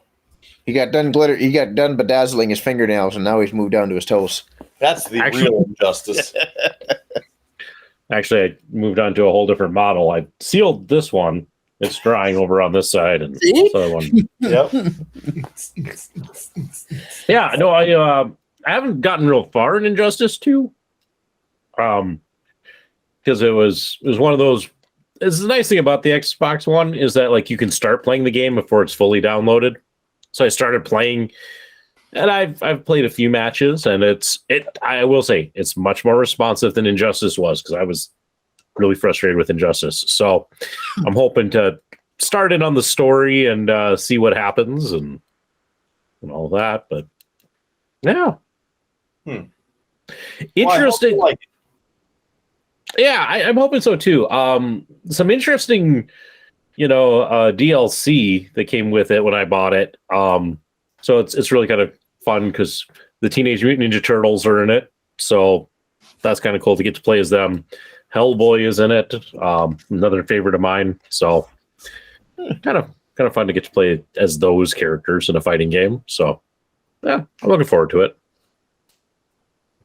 So that's really it. I mean, it's kind of a small. What was that? As a refresher, what is Injustice about? Fighting game? Yeah, so Injustice, the Injustice series is made by NetherRealm Studios, who are the guys behind Mortal Kombat. Way back, I can't remember the exact year, so Future Howard will put it up. They did a crossover. They did Mortal Kombat versus the DC Universe. Yep, I remember that one. Yeah, and it kind of did well enough that it kind of saved the Mortal Kombat series. They got to continue on, but it then allowed or convinced Warner Brothers to let them produce these DC fighting games, minus the fatalities and some of that. And so they created the Injustice series, which the basic premise of and the story of is in an alternate dimension, the Joker tricks Superman into killing Lois Lane, who is pregnant with his unborn child, and then launches a nuke, or sets off a nuke that destroys Metropolis. And Superman decides that's it, that's enough, and he kills the Joker and basically creates an authoritarian government that says no more conflict. Sweet. And then the heroes from the main universe end up getting sucked into that dimension, and it's them trying to basically free it from Superman's rule. So at the end of that game, Superman is captured, and now I'm hoping to see what the rest of the story is. So that's the basics of it. But It was such a good story that they actually did a comic book series based off of it, and actually got really good reviews. So it's kind of a fun and different take on kind of your normal heroes. Well, good. So I will say Batman has some of the cheesiest stuff in both games. Because in the first Injustice, one of his super moves actually he hits you with the Batmobile, which just seems like cheating. Well, I mean, his superpower is being rich, so Mm-hmm. So, as I said, I'm looking forward to playing it, seeing what happens in the story, and going from there. Cool. Yeah. Well, good luck. I hope it doesn't suck. Me too. Me too. So I have to wonder, because today's episode that was released involved Big D. And I have to wonder because, Big D thinks that he can get a one-up on us and troll us a little bit. Oh. Have you heard any reaction from him about the release of the episode? I did, Kidder. He actually sent me a note. Oh boy. Earlier, and we had a whole conversation, which means I get to once again do a dramatic reading of the conversation between myself and Big D. And now, Howard shall read the conversation between he and Big D. Yeah. And for our audio listeners, you will, of course, recognize the fun, geeky, Munchkin-esque voice that I use for Big D. This. From the bottom of my heart, I am gratified that the thumbnail for this week's episode does not contain a giant ice cream sandwich in my snack hole. it's an actual photo. Yeah. Yeah. I mean, I could fix that. I recognize that photo as being taken in Korea, so it's only right that I get a red bean donut or something instead. Modernization, I don't know. That seems like it'd be off-brand for you. Off-brand would be a gas station Kimbap, whatever the hell a Kimbap is. You have to ask, you can't afford it. Yeah. Which thankfully is not as deadly as it sounds. I didn't really think a Kimbap sounded deadly. It really sounds like a Hanson song. I was about to say it sounds like a lyric out of a Hanson song. Yes. J.S. Gunslinger, so quick on the draw, he beats Howard to his own joke. Said, I will talk to the graphics department, but I can't make any promises of what you might get. They get a little weird about requests. Hey now, I never requested squat. I just said thanks for not having the ice cream face mouth picture. Said true, but you made a request for what we put in your mouth instead of a cookie. I just said what I could get you. Ha ha. I said too late. The request has been made. To which he sent me an emoji of that laughing, crying face, followed by some words in Korean. I put, sorry, I don't read Korean. Translation, no. But, well, you're just gonna have to keep an eye on the thumbnail this weekend. It may change. You're brutal, Blues Brother. So, I got plans, Kidder. The thumbnail will change. And by the time this episode comes out, it has changed. So, he's got to learn to stop trolling, back, because so much worse I can do. So, it'll be fun. Yeah. That photo was a classic photo. The instant that I took it. Mm-hmm. So the backstory, Big D stopped through Grand Forks and visited me. And at the time, Hardee's had these delicious, they were top tier Oreo pieces that were about this big each. And then they put 2 scoops of their hand-scooped vanilla ice cream between them, sandwich, boom, there they are, put them in the package, throw them in the freezer. I remember those. Oh, they were so good. And so half the time when I go to Hardee's, like they were out or they'd have a couple. Right. So I would get what they had, throw them in the freezer when I get home, and then when I wanted to snack, oh, yeah, I'm going to enjoy this 5 minutes. Right. No, it wouldn't take 5 minutes to eat that. It's so good. So Big D, again, happened to roll on through, and I'm like, you want one? Sure. So I give him one, and I take one, and then the famous photo of him eating the ice cream sandwich. And now it just continues to live in infamy and various artistic effects. There you go. For whatever reason. There you go. Trolling, that's why. Yes. The thing is, he doesn't remember the photo. So the first time that it appeared in our content, he's like, how did you guys Photoshop a giant cookie in my mouth? Like, we didn't. So now it makes regular appearances. Interesting. I didn't know he was drunk when he came over. I mean, he had a beer, but I didn't think he was that big of a wuss that one beer would put him under the table. Well, Wouldn't remember his photo being taken. It happens to the best of us. Yeah, it definitely can. I'm not gonna lie. After I finish this, I kind of feel like a high school cheerleader now. Want another one? Yeah, no, I'm good. No? I'm good. Only 4.5%. No, It's a sugar rush. I ain't drunk. I did something else. I ain't drunk though. Didn't see the roofie that I threw in there. Yeah, right. Woo. So CM Punk's back online. Did you see that, Howard? I did see that he was back online. I didn't get a chance to dive much further than that.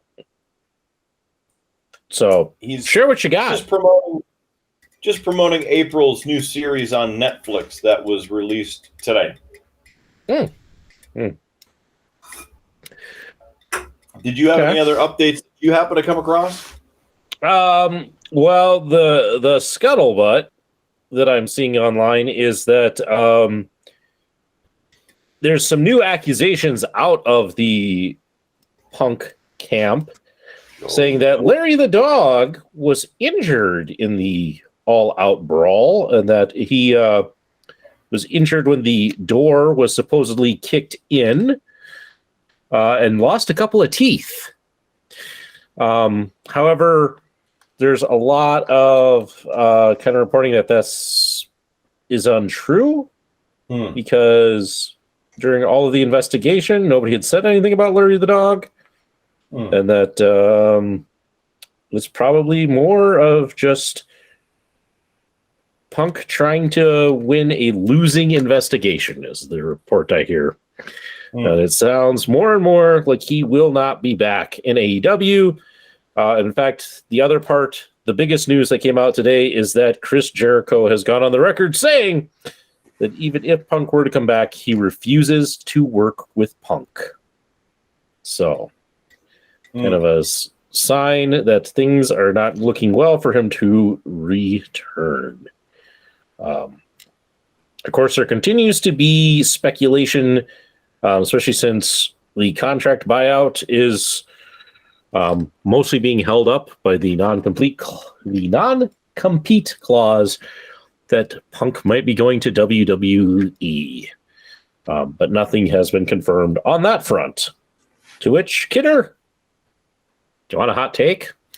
Yeah, sure. Yeah. Yatter.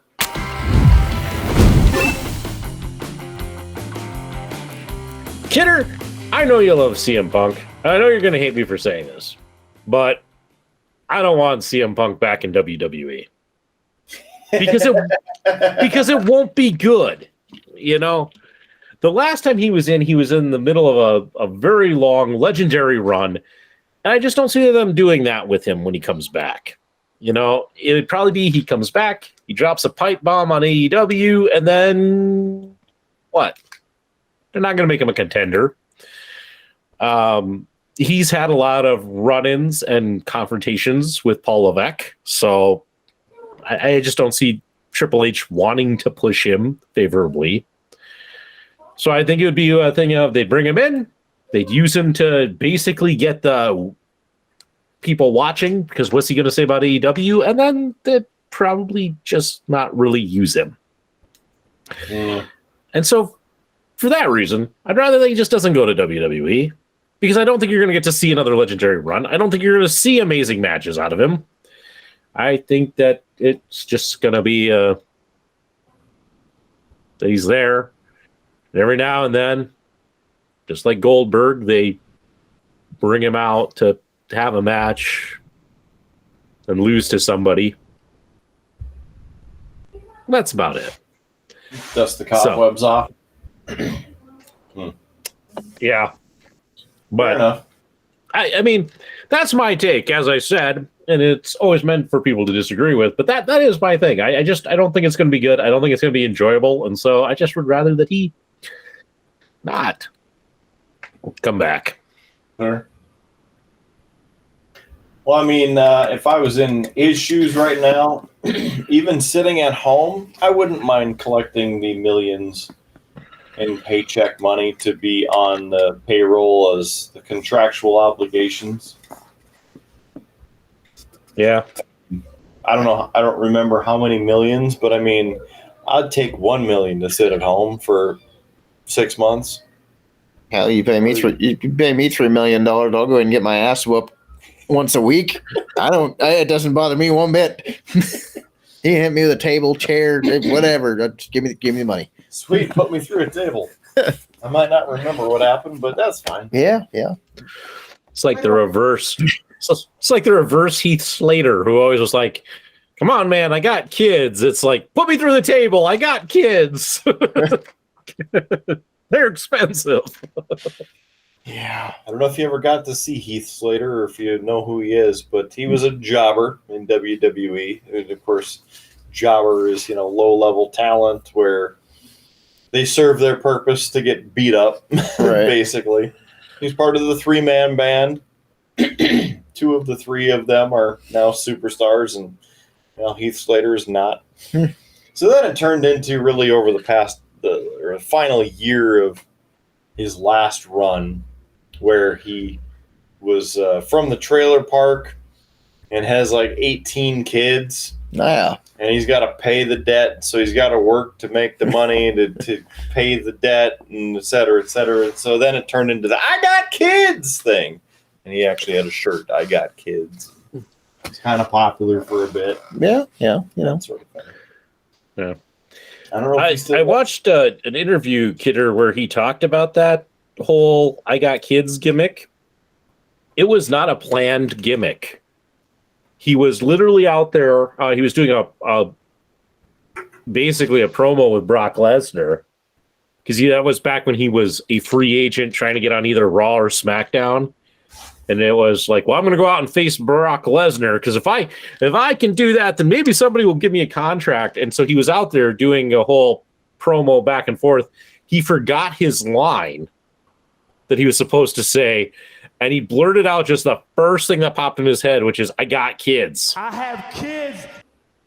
And that's what created it. It got over enough that they turned it into a whole thing. So, yeah. Sometimes improv is the best prov. Mm-hmm. Or just letting the talent be themselves. Well, Yeah.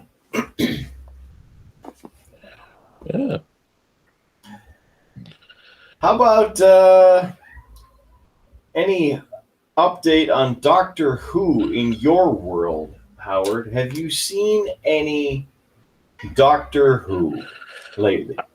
I haven't seen any Doctor Who, but I also just really haven't had time to watch anything, especially this week. It's been bad. So as you know, the 13th Doctor, Jodie Whittaker, had her final episode air last weekend, last Sunday. Yes, I got to watch it. Yes, I got to see it. Yes, I thoroughly enjoyed it. In fact, in a non-spoiler review because, spoilers and not wanting to do that sort of thing and be that guy. No one likes that guy. Yeah, I don't like them people either. And I was unable to watch it right away on Sunday, so I couldn't watch it Monday either. So I'm trying to stay away from the spoilers so that I can, try and enjoy it. I will say the back half of the episode is the best Doctor Who that has been out since David Tennant. It's a big statement. It's a big statement. How fluent you are. Very little, but I do know the love for David Tennant that he was. Yes. Right. Yes. Right? Yeah. Tennant's the man. He's the doctor. Mm-hmm. Like Ten's my doctor. They have shirts. Yeah. Matt Smith didn't like him. Yeah. That's a hot take because I got Lane with that one, by the way. I could see that. What? You don't like Matt Smith? No. I think he sucked. I hated it.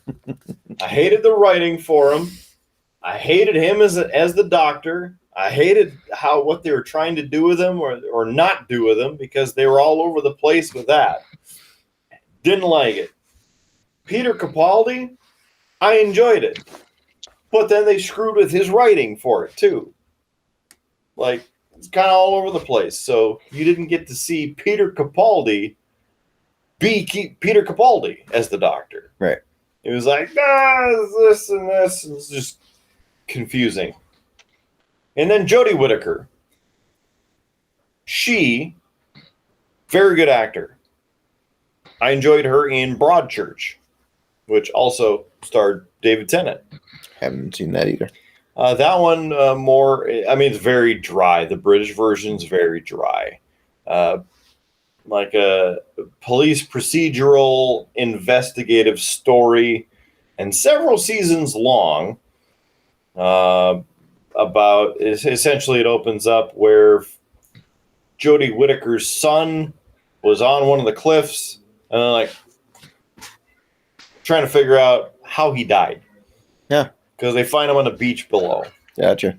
So they're like, oh, what was wrong with him? Or did he get pushed? Or who else was there? And of course, it's a huge thing. David Tennant's one of the investigators on it. So Jodie Whittaker, at the moments when she can portray herself / good classic doctor moments, very good. The rest of the woke, everything, this and blah, blah, blah, and the crappy writing, it was terrible. Plot holes everywhere in her tenure as a doctor, which is disappointing. And even what they tried to do last year, they did like a mini series almost instead of like a regular season, and it was a story arc. That was all over the place. It was still like, what are we doing with this? I don't know. Well, that's dinosaurs on a spaceship. I mean, that was a Matt Smith episode that they wrote around literally the want to put dinosaurs on a spaceship. Interesting. I'm like, yeah, interesting, but stupid. Yeah, it kind of up there with Sharknado. Yeah. Sharknado was actually good, though. Shut your mouth. You shut your whore mouth. No. Was it Sharknado 1 or Sharknado 17? 3, 4, 5. I really only saw the first Sharknado. But I actually enjoyed it, but that was because it was very clear that the actors and everybody realized, like, this is camp. It's stupid. And they played it just right with that. If you're taking it as like nobody is sitting in this movie thinking like, gosh, this is a serious role that'll put me up for an Academy Award. Cinematic masterpiece. Yeah, there's none of that. It is clearly, I'm going to jump at this shark coming at me with a chainsaw. It's that kind of movie, and you just kind of have to accept it as that. And I enjoyed it. It was good. Of course you did. I mean, I have not. I don't think I've ever seen more than about 30 seconds of Sharknado, but that was enough. I did think it was funny that Mark Cuban was the president. I might have to watch it now. I mean, it's getting better and better the more I hear. It helps when you're about 8 beers in. Well, Hey, it really is. You just kind of have to sit back, have a beverage, and just realize, like, this is not a serious movie. It's camp. And then you'll be okay. You'll be okay. Gotcha. Yeah. The real question, though, is, does Jodie Whittaker have Forrest Whitaker eye? No. Nope. It's not when you no, can't do it then. No. What's the meme is when you take NyQuil and DayQuil at the same time? Yes. Is that the meme? Yes. That's one of the many. One of them, yeah. Poor Forrest Whitaker. He was so good in Stripes. He was a good actor. Yeah. So good in Stripes. Hey, speaking of people who passed on, Right? not that I don't think Forrest Whitaker has. Not sure. Future Howard. Kidder may have just created his own Mandela effect or Whitaker effect.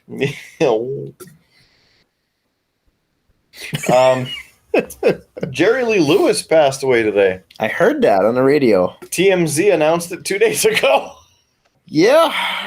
They're just, that's proof that they're time travelers. Apparently. Oh shit, we got the date wrong.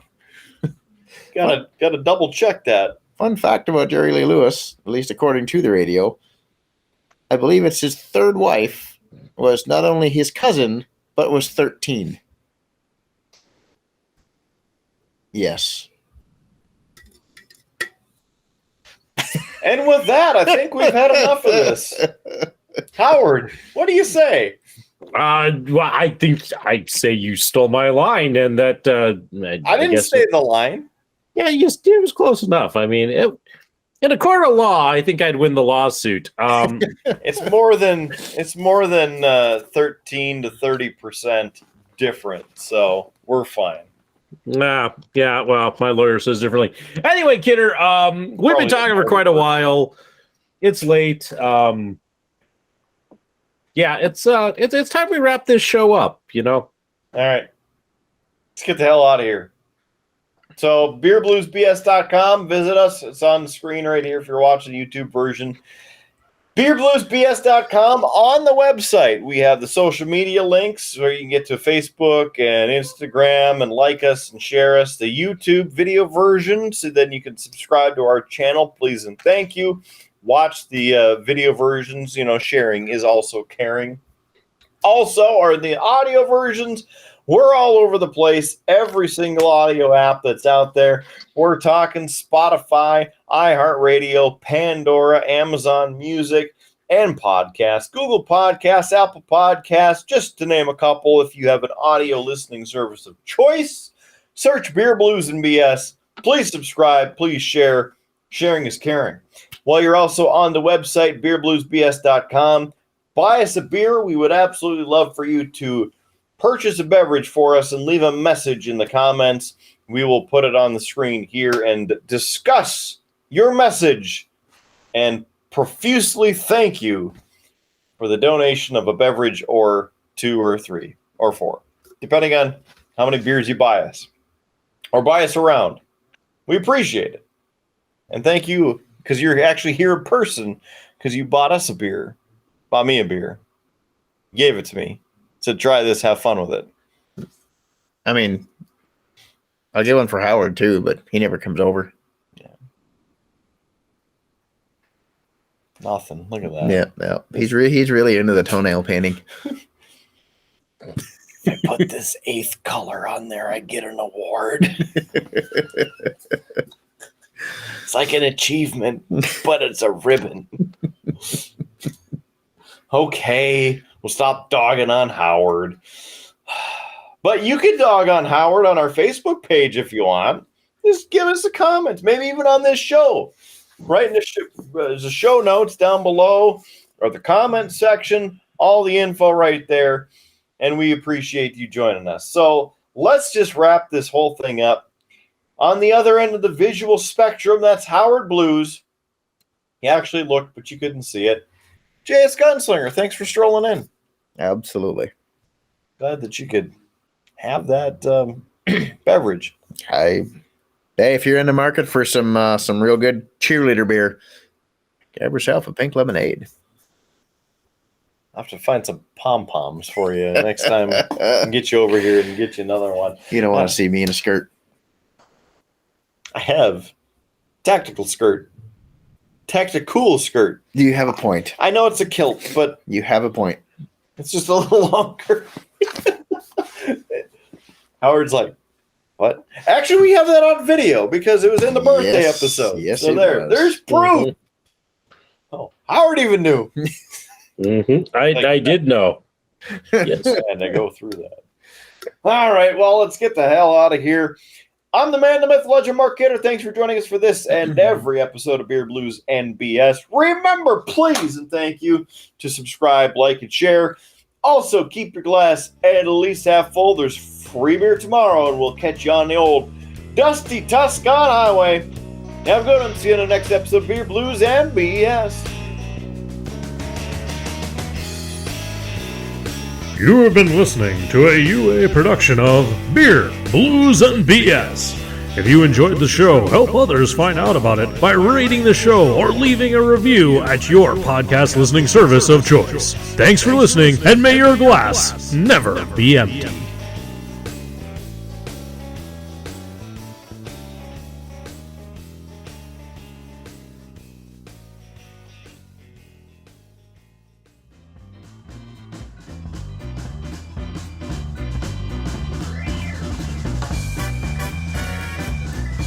UA Productions presents A Glimpse Behind the Curtain.